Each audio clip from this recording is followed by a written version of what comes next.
اور بے شک ہم نے حصول نصیحت کے لیے قرآن کو آسان کر دیا ہے، تو ہے کوئی نصیحت حاصل کرنے والا؟ بسم اللہ الرحمن الرحیم۔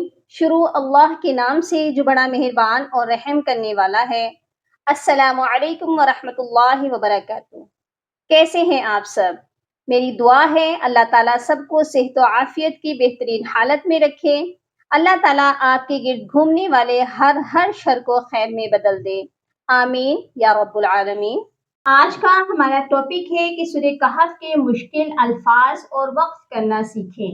سورہ کہف میں ایسے کون سے مقامات ہیں جہاں الفاظ کو پڑھنا اور وقف کرنا بہت مشکل ہوتا ہے؟ تو آئیے آج ایسے 5 الفاظ کی درستگی کرتے ہیں، اور لاسٹ والا ورڈ، لاسٹ والی آیت نہایت ہی مشکل ہے، جس میں بہت سے لوگ غلطیاں کرتے ہیں۔ تو چلیے ویڈیو سٹارٹ کرتے ہیں۔ سب سے پہلے ہے سورہ کہف کی آیت نمبر 62، غداءنا،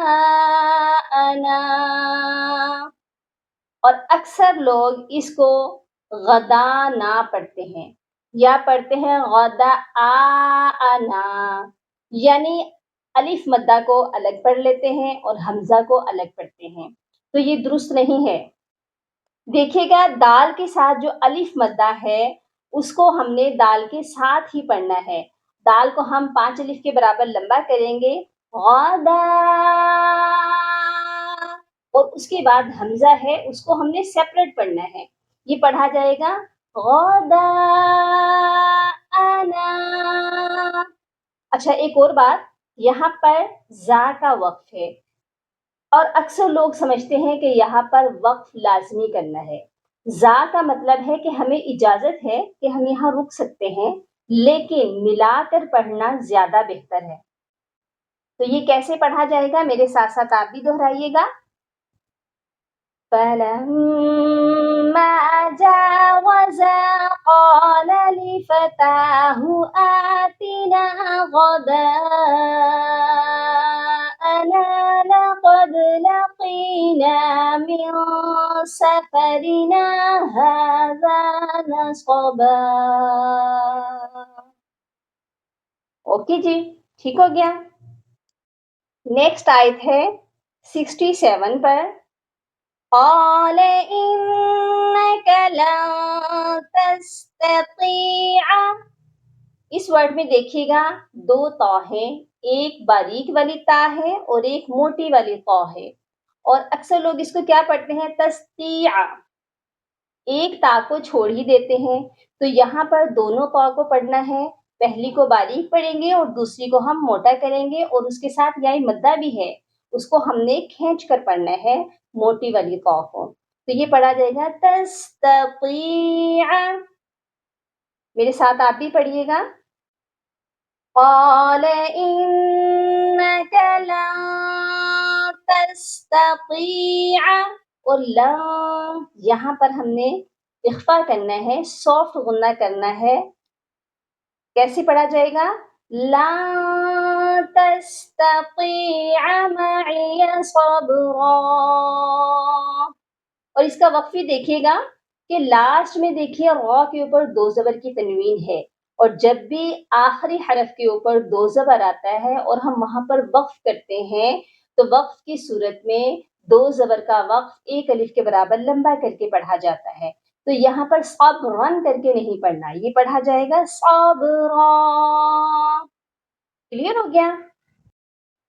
آگے دیکھیے گا، یہ ہے لقد جئت، یہاں جیم کے بعد حمزہ ہے، اور اکثر لوگ اس کو پڑھتے ہیں لقد جئت شیئا، یعنی کہ حمزہ کی جگہ یا کو دے دیتے ہیں، یہاں پر حروف کو ہی بدل دیتے ہیں، اور یہ بہت بڑی غلطی ہے۔ یہاں حمزہ ہے تو حمزہ کو ہم نے جھٹکا دے کر پڑھنا ہے، لقد جئت۔ میرے ساتھ آپ بھی پڑھیے گا، لقد جئت، دال کے اوپر قلقلہ بھی کریں گے کیونکہ دال حروف قلقلہ ہے، لقد جئت شیئا امرا، اور را پر دیکھیے گا وہی 2 زبر کا وقف ہے، اور ہم اس کو 1 الف کے برابر لمبا کر رہے ہیں۔ چوتھی غلطی ہے آیت نمبر 73 میں، قال لا تؤاخذنی، اور اس کو لوگ کیا پڑھتے ہیں؟ تو واؤ کو پڑھتے ہیں اور حمزہ کو پڑھتے ہی نہیں ہیں. لیکن حمزہ جب بھی کسی حرف کے اوپر آتا ہے تو ہم نیچے والے حرف کو چھوڑ دیتے ہیں. اب یہاں پر دیکھیے حمزہ جو ہے واؤ کے اوپر ہے نا، تو ہم واؤ کو نہیں پڑھیں گے بلکہ حمزہ کو پڑھیں گے. یہ کیسے پڑھا جائے گا؟ تو تو وا نہیں پڑھا جائے گا. تو یہ کیسے پڑھا جائے گا؟ میرے ساتھ آپ بھی دہرائیے گا. قال لا تؤاخذني بما نسيت ولا ترهقني من أمري عسرا. کلیئر ہو گیا؟ اچھا، سب سے بڑی اور مین غلطی جو ہے لاسٹ والی آیت میں ہوتی ہے. اگر ایک غلطی کو درست کرنے کی کوشش کرتے ہیں، صحیح پڑ جاتے ہیں، تو آگے غلطی ہو جاتی ہے. تو اس کو بڑے دھیان سے سنیے گا. اس آیت میں غلطیاں جو ہیں ہم نے بڑے اچھے طریقے سے درست کرنی ہیں. ورڈ ہے فانطلقا، اور اکثر لوگ اس میں غلطی کیا کرتے ہیں؟ فا کو لمبا کر کے پڑھتے ہیں، یعنی الف کو بھی پڑھتے ہیں. یہاں پر ہم نے الف کو نہیں پڑھنا، کیونکہ جب بھی ساکن حرف آتا ہے وہ اپنے پچھلے والے حرف کی حرکت کے ساتھ مل کر پڑھا جاتا ہے. تو پچھلے والا حرف جو ہے وہ ہے الف، اس پر کوئی حرکت نہیں ہے، تو ہم نے اس کی فا کی حرکت کے ساتھ اس کو ہم نے جوائن کرنا ہے. تو یہ پڑھا جائے گا فاں. ٹھیک ہو گیا؟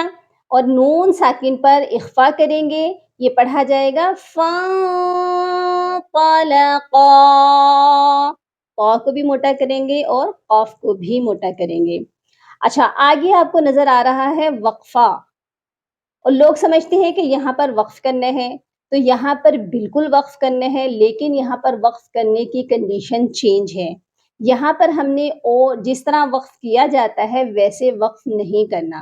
یہاں پر ہم نے سکتے کی طرح کا وقف کرنا ہے، یعنی ہم نے یہاں رکنا تو ضرور ہے لیکن اپنی سانس کو نہیں توڑنا، اور اسی سانس کو تھوڑی دیر کے لیے روکنا ہے اور آواز کو بھی اپنے بند کر لینا ہے، اور 2 سیکنڈ کے بعد ہم نے اگلا ورڈ اسی سانس میں کنٹینیو کرنا ہے.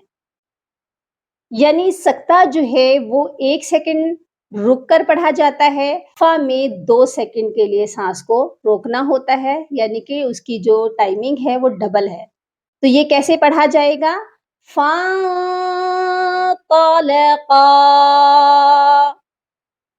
حتى إذا لقيا. ٹھیک ہے، تھوڑی دیر کے لیے ہم یہاں رکے ہیں اور پھر آگے سے ہم نے سٹارٹ کر دیا ہے اسی سانس میں. کلیئر ہو گیا؟ اچھا، نیکسٹ ورڈ ہے فقاتلہ. قال، اس کے درمیان میں آپ کو لام الف لا لکھا نظر آ رہا ہے. تو کچھ لوگ سمجھتے ہیں یہاں پر بھی وقف کرنا ہے. ہر وقف کا مطلب رکنا نہیں ہوتا. یہ لام الف لا جو ہے اس میں عربی زبان میں اس کے معنی ہے نہیں، تو اس کا مطلب ہے ہم نے یہاں پر بالکل بھی نہیں رکنا، ہم نے اس کو ملا کر پڑھنا ہے. کیسے پڑھا جائے گا؟ فَقَتَلَهُ قَالَ أَقَتَلْتَ نَفْسًا زَكِيَّةً. اور ایک ادھر بھی غلطی اکثر لوگ کرتے ہیں کہ تن، یہاں جو تنوین ہے اس پر غنہ کرنے کے لیے وہ نون کی آواز دیتے ہیں، جبکہ یہاں پر اقلاب کا قاعدہ ہے، یہاں ہم نے تا کو میم کے ساتھ ملا کر پڑھنا ہے.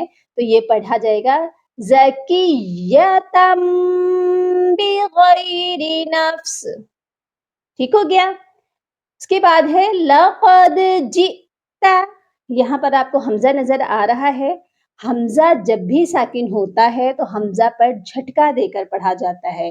تو بہت سے لوگ ادھر پڑھتے ہیں لقد جیتا، تو جیتا جب ہم پڑھیں گے تو یہاں پر ہم نے حروف کو ہی چینج کر دیا ہے، حمزہ کی جگہ ہم نے یا کو پڑھ لیا ہے، اور یہ بہت بڑی مسٹیک ہے. حمزہ پر ہم نے جھٹکا دینا ہے.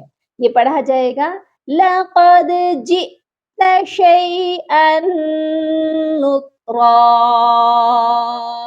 شیئا، اس والے حمزہ کو ہم نے نون مشدد کے ساتھ ملانا ہے اور غنہ بھی کرنا ہے. کلیئر ہو گیا؟ اللہم فقہنا فی الدین، اللہم بارک لنا فی اوقاتنا. سبحان ربك رب العزة عما يصفون وسلام على المرسلين والحمد لله رب العالمين.